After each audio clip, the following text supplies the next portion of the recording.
I want to show you something. I found a little nature treasure this weekend in the forest. I'm really excited about it, so I'm going to show it to you. But before I get there, I want to just kind of give it some context. So I was in the forest with my family this weekend. We went up north to our bush camp. We did a little cross-country skiing out into the forest, and we decided to have a campfire on the banks of the nearby river. And so we set up our fire, and we're just sitting there relaxing and drinking hot chocolate. And I look up around the trees at me, just appreciating that moment and being really present there and absorbing just that calmness and grounding of the forest. And I noticed this tree beside me that something caught my eye about it. And I look up about it, and something looks really strange at the top. What is that? And so I walk a little closer, and so the top of the tree had been kind of bent over, maybe because another tree had fallen against it at some point, and it regrew in this really funky growth pattern. And I thought, oh my gosh, that's really special. I have to take it home. It was already a dead standing tree, so I had no problem just cutting it down, taking that little piece away, and here it is. Ready? Check out this funky tree. It's all twisted and there's a loop in the middle. Have you ever seen anything like that? Oh my goodness, it is so special. And I couldn't believe I found it. It's not like I was looking for it. I just happened to be in the right place and looked up and noticed it like I was meant to find it. Anyway, this is pretty unreal. It's a piece of spruce wood. It does need a lot of cleaning up yet, but I'm gonna tackle that right away and maybe start just by taking some of the bark off and understanding what the wood grain looks like underneath it. And I did a little bit of research about it because I thought something in my memory, maybe I read something about holes in nature a long time ago and they have some sort of significance. And you might have heard of stones with holes in them. Sometimes they can be naturally occurring in nature. I think there's different names, but I think hagstones is one of the names that they are called. And people will believe that they have some special powers like magical or protective or healing powers. So they're big collectible items among some people.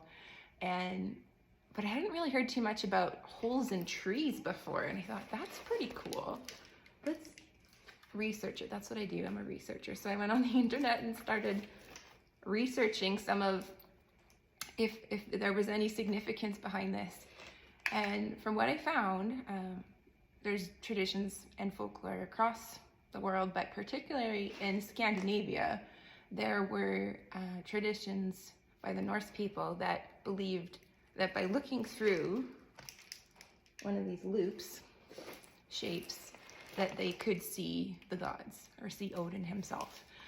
So that's one interesting little story about it. And they also believe that there was some healing powers with these holes in the tree, almost like a portal way to the gods and healing powers. And there's so much so that they tried to create these fake trees in loops to have the powers, but then they realized, oh no, that doesn't have the same effect that naturally occurring holes in nature would have.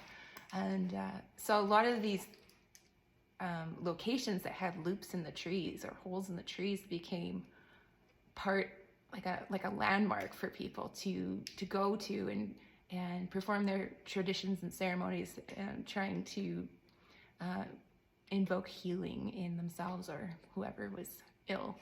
And these pieces became very collectible. Now they're incredibly rare to find in naturally occurring in nature, and these pieces were cut from the trees and preserved, and some of them are in museums now where they're highly collectible. And I can't believe I found one.